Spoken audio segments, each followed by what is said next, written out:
Hey guys, Cecil here once again. Hey, I just wanted to do another quick video here in my In Defensive series since I hadn't done one in a while, and I figured it was time to do another one. And I'd been kind of thinking about this topic for the last few days, and I thought it was a really good one to do for this series.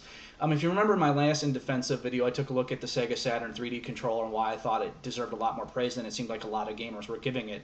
And kind of going along those same lines, I think there's an add-on for the Sega Genesis that I think takes a lot more flack than it deserves, and that's the Sega CD. Now, why am I kind of doing this video? I guess I've noticed over the years and even recently, I notice a lot of gamers, they'll kind of take a look at the Sega CD, kind of just lump it in with the 32X, and consider it just a failure in the line of Sega failures that was, instrumental in Sega's downfall from the industry. At least it was the start of it. And I won't deny it. Arguably, that's kind of partially true, but from a quality standpoint, which is where I'm coming from, if you really take the time and energy to look at the Sega CD versus the 32X, I think you're going to notice a big difference. Now, looking at, let's start with the 32X. What was wrong with the 32X? Well, problem one, it came out way too late in the 16-bit era to make a difference. I mean, it came out at the same time as the Sega Saturn in Japan.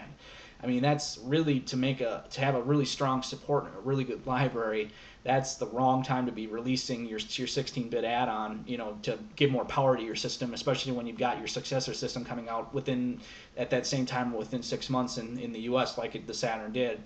So there's really no wonder like a lot of developers and even Sega themselves mostly ignored it, and it had a really small library of titles. In comparison with the Sega CD, that came out really early in the 16-bit era. That came out in 1991 in Japan at the Mega CD, and it came out in 1992 in the U.S. as a Sega CD. So right there, you had a much longer lifespan to support it next to the Genesis. It was still early on enough, and people were just still, even in the 91, 92, they were starting to get away from 8-bit gaming and starting to look at the Super Nintendo, which had just come out in 1991, and the Sega Genesis and its brand new flashy Sonic the Hedgehog game. So, this was still really early on, especially in North America for the 16-bit era, and most people were just starting to look to adopt these newer systems. Now, as far as library goes, as I said, now looking at the 32X library, I could probably name on less than 10 games that are probably worth owning on the 32X. There was Colibri, Knuckles Chaotix, Virtua Fighter, Virtua Racing, probably Space Harrier and Afterburner, which were decent arcade ports. There was probably a few others that I can't think of off the top of my head here, but there's not really a whole lot on the 32X worth owning. In contrast with the Sega CD, I would say there's probably at least a good 24 games looking at the release list library you could point to that are worth playing and worth taking the time. There was the Working Designs games, the Lunars, Potful Mail, Shining Force CD, which was another really good RPG compilation right there. The two Game Gear games that were on that. Sonic CD, Lords of Thunder, Earthworm Jim CD, Echo the Dolphin CD, Final Fight CDs. I'm not trying to repeat Shining Force CD. But yeah, like I said, if you really take the time and energy to look at the Sega CD library, I definitely think you're going to find a lot worth owning on that system. Not to mention it's a lot easier to play Sega CD games with, add-ons. If you remember my JVC XI versus Sega CDX, there's two really good, combination systems that can play Sega CD and Genesis games right out of the box versus the 32X. The only way to play those games is to have the add-on to put on top of your Genesis, and it's a lot more stuff to plug in and have whatnot and have hooked up. So at the end of the day, looking at the whole big picture, was the Sega CD a commercial failure? Probably. It definitely probably didn't make Sega very much money. Definitely the 32X, I can guarantee you they lost a ton of money on that. And was there a lot of FMV crap on the Sega CD? Yes. I'm not going to deny it's kind of hard to kind of wade through all of it. But like I said, if you take the time and energy to look at the Sega CD library, you'll definitely find those diamonds in the rough that are worth the time to play, especially if you like older classic 16-bit games. And the other reason why I would say the Sega CD, at least in the grand scheme of things, was really important was the media. The CD format and CD technology was very new at the time, and it was very expensive. The Sega CD was $300 when it came out in the U.S., and the TurboGrafx CD was $400. But Sega was kind of seeing what NEC was doing in Japan with the TurboGrafx CD, and they wanted to see how that technology would work with their own 16-bit Genesis system. And NEC was doing a really good job with putting games on their CD format. And Sega, kind of went in a different direction with rather mixed results. Probably wasn't the best way to, to use CD technology with so much motion video and whatnot. But it was new and they were experimenting. And even Nintendo, with the whole Sony Philips debacle, they were considering doing a CD add-on for their Super Nintendo. So, and that kind of pushed the industry towards using CD technology as a viable format. I mean, had, those add-ons, those CD add-ons never been released, maybe the Saturn, the 3DO, and the PlayStation would have been much different systems. Maybe they would have been cartridge again.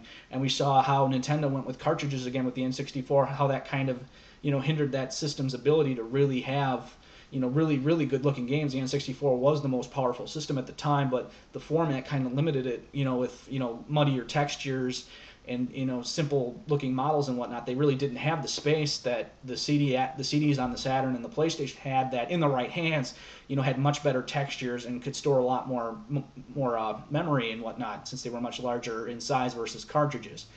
So that's my kind of take on why I think the Sega CD is definitely a hell of a lot better than the 32X from a quality standpoint. It was definitely worth releasing, and it shouldn't just be disregarded in the grand scheme of things as an overall failure, especially looking at a lot of the good games that did come out for it. In my opinion, the 32X, as I said before, was a waste of time. Just imagine had some of those 32X games been put on the Saturn, had they taken the time, since that was the actual system Sega was going to care about, in the 32-bit era. Imagine Doom for a Saturn launch title, Knuckles Chaotix, Star Wars Arcade, put those really good Space Harrier and Afterburner, arcade ports on the Saturn at launch. Put that next to Panzer Dragoon and Clockwork Knight and Bug. I think that would have been a hell of a Saturn launch. It would have definitely helped a lot as far as getting out the gate. I mean, Doom was huge at the time. Even if it would have been kind of a mediocre port, I mean, everyone would have loved to play Doom on their home console. So, and PlayStation sure as hell didn't have that on day one at their launch. So I think a lot of the time and energy had in the 32X, had Sega never bothered with it and put it towards the Saturn, that would have gone a long way. Maybe ultimately the Saturn still might not have been a commercial success, but I think it would have definitely made a big difference, especially on day one. So let me know what you think of the Sega CD and 32X. Do you think the Sega CD, do you agree with me? Do you think it was a really good system, kind of underrated? Or do you think it was a waste of time? Don't bother with it. There's not really a whole lot worth owning. Same with the 32X. Do you think that kind of gets thrown under the bus? Do you agree with me? It was kind of a waste of time. Or do you think companies should have taken more time to really take a look at it and develop for it? Like I said, let me know what you think. Leave a comment below and whatnot. As far as other videos, like I said, I've got a couple of reviews I want to do here. I'm finishing up, kind of formatting my Panzer Dragoon 2 look in that, and doing a video in that series. I got to, and then I'm going to work on Panzer Dragoon Saga after that. So you'll have that to look forward to, and I'm going to definitely keep up and doing videos and whatnot. So you guys take it easy. I'll see you next time.